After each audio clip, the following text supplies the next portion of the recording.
গত বছর দেখা গিয়েছে অনেক মানুষের এসএসসিতে বাংলা ইংরেজি যে প্রথাগত সাবজেক্টগুলো মিস যায় সেগুলোর পাশে কেমিস্ট্রি তো A+ মিস গিয়েছে। তো আমি কথা বলবো তোমাদের পরীক্ষার এই যে অল্প কয়টা দিন বাকি, অর্থাৎ 1 মাস 10 দিনের মতো বা 1 মাস 15 দিনের মতো বাকি, তোমাদের এই শেষ মুহূর্তে রসায়নে কিভাবে তুমি A+ নিশ্চিত করতে পারো। সো আজকে আমি প্রথমেই তোমাদের একদম চ্যাপ্টার ওয়াইজ একটা সাজেশন দিব। সো আমি প্রথমেই যদি চলে যাই যে তোমাদের কোন কোন অধ্যায় আছে। সো তোমাদের অধ্যায় আছে হলো 3, 4, 5, 6, 7, 11। সো আমি একটা একটা করে অধ্যায় একদম ধরে ধরে তোমাদেরকে সাজেশন দিব যে কিভাবে তুমি এখন থেকেও যদি এই নিয়মগুলা মেনে পড়ো তাহলে তোমার রসায়নে A+ কেউ ঠেকাতে পারবে না। সো প্রথমেই আমাদের চলে আসে যে বেসিক চ্যাপ্টার। আমাদের বেসিক চ্যাপ্টার হলো 3 আর 4। এখন এই বেসিক চ্যাপ্টারে আমরা কি করতে পারি ভাইয়া? 3 নাম্বার চ্যাপ্টার আর 4 নাম্বার চ্যাপ্টার, প্রথম কথা এই দুইটা চ্যাপ্টার যেন একদম ক্রিস্টাল ক্লিয়ার থাকে।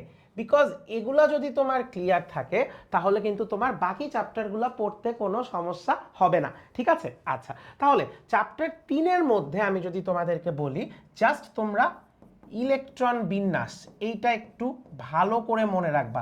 কারণ রাদারফোর্ড বোরের পরমাণু মডেল এগুলো কিন্তু আমরা পারি, এগুলো আমরা বেশিরভাগ সময় পারি, বারবার লিখে আসি, এগুলো একটু ভালো করে মনে রাখলেই আমাদের হবে। ইলেকট্রন বিন্যাস মনে রাখবা, আর MVR is equal to NH/2π। আর MCQর জন্য আইসোটোপগুলো ভালো মতো পড়ে ফেলবা, তাহলে দেখবা যে তোমার চ্যাপ্টার 3 অটোমেটিক্যালি কমপ্লিট হয়ে যাচ্ছে। আমি সবসময় বলি কেমিস্ট্রি চ্যাপ্টারগুলোকে কয়েকটা ভাগে ভাগ করা যায়, তুমি যদি ভাগ ভাগ করে পড়তে পারো তোমার সিলেবাস অটোমেটিক্যালি কমপ্লিট হয়ে যাবে।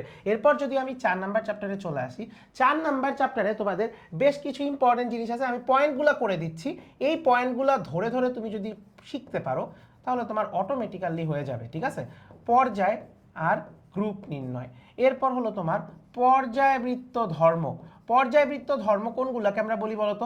ওই যে ধাতব ধর্ম, অধাতব ধর্ম, ইলেকট্রন আসক্তি, তড়িৎ ঋণাত্মকতা, তোমার আয়নীকরণ শক্তি, পারমাণবিক আকার, এগুলা মনে রাখবা। এবং বিশেষ করে ব্যতিক্রম, ব্যতিক্রমগুলা একটু মাথায় রাখবা। ব্যতিক্রমগুলা ইম্পর্টেন্ট। এই কয়টা টপিক যদি তুমি 3 আর 4 থেকে এইখান থেকে দেখেও যদি তুমি এই কয়টা টপিক মেইনলি পড়ে ফেলো তাহলেই কিন্তু তোমার হয়ে যাবে চ্যাপ্টার 3 আর 4 সুন্দর মতো কমপ্লিট হলে বাকিগুলো অনেক মজার মনে হবে। এইবার আমি চলে আসি সেকেন্ড পয়েন্টে আমাদের, যেটা হলো সবার খুব ভয়ের চ্যাপ্টার। সবার খুব ভয়ের চ্যাপ্টার কোন দুইটা বলো তো? 7 আর 11। তো এই 7 আর 11কে আসলেই খুব ভয় পাওয়ার মতো? আমাকে একটু বলো তো। 7 নাম্বার চ্যাপ্টারে আমাদের মেইন প্রবলেমটা কি হয় যে ভাইয়া এত এত বিক্রিয়া কিভাবে মনে রাখবো। সো রাসায়নিক বিক্রিয়ার ধরন ধরে ধরে মনে রাখবা। এবং এইটার জন্য তুমি কি করতে পারো, এইটার জন্য আমি তোমাদেরকে একটাই সাজেশন দিতে পারি, প্রতিদিন অন্তত 7 থেকে 8টা রিয়াকশন প্র্যাকটিস করবে। যে প্রতিদিন তুমি 7 থেকে 8টা রিয়াকশন প্র্যাকটিস করবে। সেটা হতে পারে জারণ বিজারণ বিক্রিয়া, সেটা হতে পারে তোমার অধক্ষেপণ বিক্রিয়া, সেটা হতে পারে তোমার সংযোজন বিক্রিয়া, সেটা হতে পারে তোমার তাপোৎপাদী তাপহারী বিক্রিয়া। তুমি বিক্রিয়াগুলোকে ধরে ধরে প্র্যাকটিস করলে তোমার অটোমেটিক্যালি হয়ে যাবে। এরপর তুমি এই চ্যাপ্টার থেকে আরেকটা ইম্পর্টেন্ট জিনিস কি, জারণ বিজারণ। এইখানে জারণ বিজারণ মাস্ট, এইটা আমি 3 আর 4-এর ক্ষেত্রে মাস্ট যদিও লিখি নাই, কারণ ওগুলা বেসিক, ওগুলা পারা লাগবেই। বাট এখান থেকে ভাই জারণ বিজারণ, তোমার যুগপত প্রক্রিয়া এবং জারণ সংখ্যা নির্ণয়, এই টপিক যদি পারো তাহলে তোমার একদম 100% ক্লিয়ার। এই জারণ বিজারণ থেকে কোশ্চেন আসবে এটা একদম লিখে দেওয়া যায় 100% শিওর, কারণ আসেই 6টা চ্যাপ্টার, কি থেকে কোশ্চেন করবে বলো তো? আরেকটা শিওর শর্ট টপিক কি? আরেকটা শিওর শর্ট টপিক হলো তোমাদের লা সাতেলিয়ারের নীতি, যেটাকে তোমরা মজা করে বলো লাশ হাতে নেয়ার নীতি, রাইট? লা সাতেলিয়ারের নীতি খুব সুন্দর করে তুমি যদি এই টপিকগুলো এভাবে ধরে ধরে পড়ো না, তোমার প্র্যাকটিস হয়ে যাবে। এখন আরেকটা মিথ টাইপের একটা কথা বলি, যে আমাদের চ্যাপ্টার 11 নিয়ে আমাদের এত জল্পনা কল্পনা, এত কঠিন চ্যাপ্টার, এইটা পারি না ওইটা পারি না। সিম্পল কথা দিয়ে মনে রাখবো, সিম্পল কথা দিয়ে মনে রাখবো, খালি আমরা সাধারণ সংকেতগুলা মনে রাখবো আর রূপান্তরগুলা মনে রাখবো। ঠিক আছে, আমাদের ব্ল্যাকবোর্ড এডুর ইউটিউবে গেলে তুমি যে এই 7, 11, 3, 4 এগুলার যে ওয়ান শটগুলো পাবা, 5, 6 ওয়ান শটও চলে আসতেছে এই এক সপ্তাহের মধ্যেই। এই সবগুলো ওয়ান শটের থেকে ধরো আমি 11 ওয়ান শটের কথাই যদি বলি, আমি রূপান্তরই মনে হয় করাইছি তোমাদের যত ধরনের পসিবল সব ধরনের। সো তুমি ওইখান থেকেও যদি দেখো তোমার রূপান্তর কমপ্লিট হয়ে যাবে। ধরো তোমার এখন মনে হচ্ছে আমি অ্যালকেন থেকে অ্যালডিহাইডে যাব, তুমি পারতেছো না, তুমি কি করবা, আমার ওই ভিডিওটায় যাবা, অ্যালকেন থেকে অ্যালডিহাইডে রূপান্তরের পার্টটা খুঁজে নিবা, পার্ট ভাগ করে দেয়া আছে ইউটিউবে, টাইম স্ট্যাম্প দেয়া আছে, ওইখান থেকে খুঁজে তুমি যদি রূপান্তরগুলো দেখো তাহলে কিন্তু অটোমেটিক্যালি তোমার চ্যাপ্টার 11 কমপ্লিট হয়ে যাচ্ছে। খুব কঠিন কিছু কিন্তু না, জাস্ট সাধারণ সংকেতগুলো মনে রাখবা আর রূপান্তরগুলো মনে রাখবা। এইবার চলে আসি আরেকটা চ্যাপ্টার যেটা আসলে তোমার পরীক্ষায় পারাই লাগবে, কোনো অপশনই নাই তোমার। সেইটা কি বলো তো? চ্যাপ্টার 6। আচ্ছা, এইটার জন্য আমি যদি তোমাদেরকে একদম বেসিক মোলের ধারণা ও রাসায়নিক গণনার একদম বেসিক কিছু কথা তোমাদের বলি, সেটা হলো কি তোমাদের বলো তো?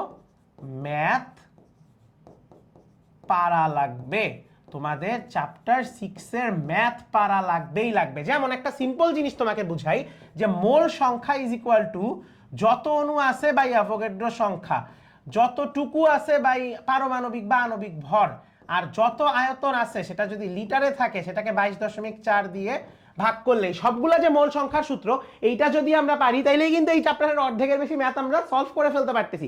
এবং এবং দুইটা টাইপের ম্যাথ বলে দিচ্ছি, শিওর শট আসবেই, দুইটা একদম আসবে টাইপের আমাদের ম্যাথ হলো, একটা হলো আমাদের লিমিটিং বিক্রিয়ক এবং আরেকটা হলো আমাদের শতকরা সংযুতি। এই দুইটা টাইপের ম্যাথ সুন্দর করে প্র্যাকটিস করবা, চ্যাপ্টার 6 এর ওয়ান শটে দেখবা যে এটা সুন্দর করে কমপ্লিট করিয়ে দিছি, পেয়ে যাবা 1-2 দিনের মধ্যেই। তারপর এটা যদি তুমি সুন্দর মতো কমপ্লিট করে ফেলতে পারো তোমার এই চ্যাপ্টার কিন্তু শেষ। এইবার আসি একটা লেজের মতো চ্যাপ্টারকে নিয়ে আমি কথা বলবো। একটা কিসের মতো চ্যাপ্টারকে নিয়ে কথা বলবো? লেজের মতো চ্যাপ্টার। কেন লেজের মতো বলতেছি এই জিনিসটা আসো সবার ফার্স্টে একটু বোঝার চেষ্টা করি। লেজের মতো চ্যাপ্টার আমি বলতেছি হলো চ্যাপ্টার 5। এটা কি? রাসায়নিক বন্ধন। রাসায়নিক বন্ধন। এই চ্যাপ্টারটার প্রবলেম কি? এইটা আরেকটা চ্যাপ্টারের সাথে কানেকশনে আসে। এটা আসতে পারে 4-এর সাথে কানেকশনে আসতে পারে, এইটা আসতে পারে 7-এর সাথে কানেকশনে আসতে পারে, ইভেন অনেক সময় 11-ওর সাথেও এই চ্যাপ্টারের কানেকশন দিয়ে কোশ্চেনটা করে। তাহলে এই চ্যাপ্টার থেকে আমাদের মূলত কি কি পারা লাগবে? আয়নিক এবং সমযোজী বন্ধন কেন এবং কিভাবে, উইথ ডায়াগ্রাম। এইটার ডায়াগ্রাম যদি তুমি সুন্দর মতো আঁকতে পারো, তুমি যদি ব্যাখ্যা 2 লাইন কমও লিখো, তোমাকে টিচার ভালো মার্ক দিতে বাধ্য। এবং আরেকটা টপিক থেকে একটু আন্ডাররেটেড টপিক, ধাতব বন্ধন, এটা থেকে একটু কম কোশ্চেন আসে, বাট এইটা থেকেও কিন্তু কোশ্চেন আসলে খুব সুন্দর করে লেখা পসিবল। সো আমি সবগুলা চ্যাপ্টারের একটা ব্রিফ দিলাম যে তুমি এই চ্যাপ্টারগুলা কিভাবে এই শেষ মুহূর্তে ধাপে ধাপে ভাগ ভাগেই পয়েন্ট ধরে ধরে একটু করো, একটু প্র্যাকটিস করে ফেলো, দেখবা তোমার পরীক্ষায় না পারার কোনো কারণ নাই। এইবার আসি যে ধরো তোমার বই শেষ, এখন তুমি কি করবা? Test paper, right? Test paper and CQ practice, এইটা আমাদের জন্য খুব ইম্পর্টেন্ট হয়ে দাঁড়াবে। সো এইবার আমাদের প্রথম কাজ কি হবে? প্রথম কাজ হবে হলো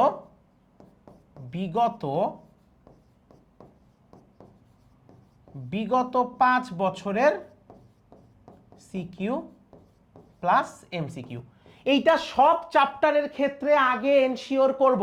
এইটা এনশিওর করার পর যদি এক্সট্রা সময় থাকে তাহলে ক্যাডেট অর ভালো স্কুল, কিছু প্রথাগত ভালো স্কুল বা জেলা স্কুল যেগুলো আছে সেগুলার আমরা কোশ্চেনগুলো সলভ করে ফেলবো, তাহলে কিন্তু আমাদের খুব সুন্দর মতো হয়ে যাবে। এবং এই কোশ্চেনগুলো সলভ করার সময় একটা ইম্পর্টেন্ট জিনিস হলো উত্তর পরে দেখব।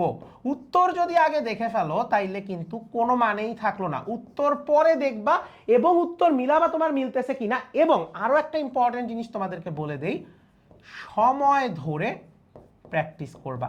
এই সবগুলা জিনিস, এই যে এতগুলা যা যা লিখলাম, এই সবগুলা জিনিস যদি তুমি সুন্দর মতো মেনে চলতে পারো, তাহলে তোমার রসায়নের এই শেষ যে কয়টা দিন বাকি আছে এইভাবে পড়লেও তোমার এ প্লাস তো নিশ্চিত হবেই।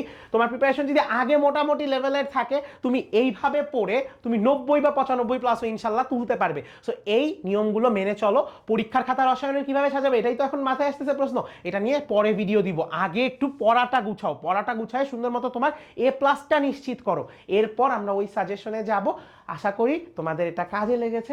দেখা হবে নেক্সট ভিডিওতে। অ্যান্ড তোমরা জানিও যে তোমাদের কেমিস্ট্রি প্রিপারেশন আসলে কিরকম, এবং আরও ভালো করার জন্য আমার পক্ষ থেকে আমি তোমাদেরকে কি হেল্প করতে পারি। কারণ তোমাদের এসএসসি 26-এর জন্য রসায়নের বেশ কিছু ইন্টারেস্টিং সিরিজ আসছে, যেগুলো তোমাদের পরীক্ষার আগের প্রিপারেশনকে একদম 110% করে নিয়ে যাবে ইনশাআল্লাহ। আল্লাহ হাফেজ সবাইকে।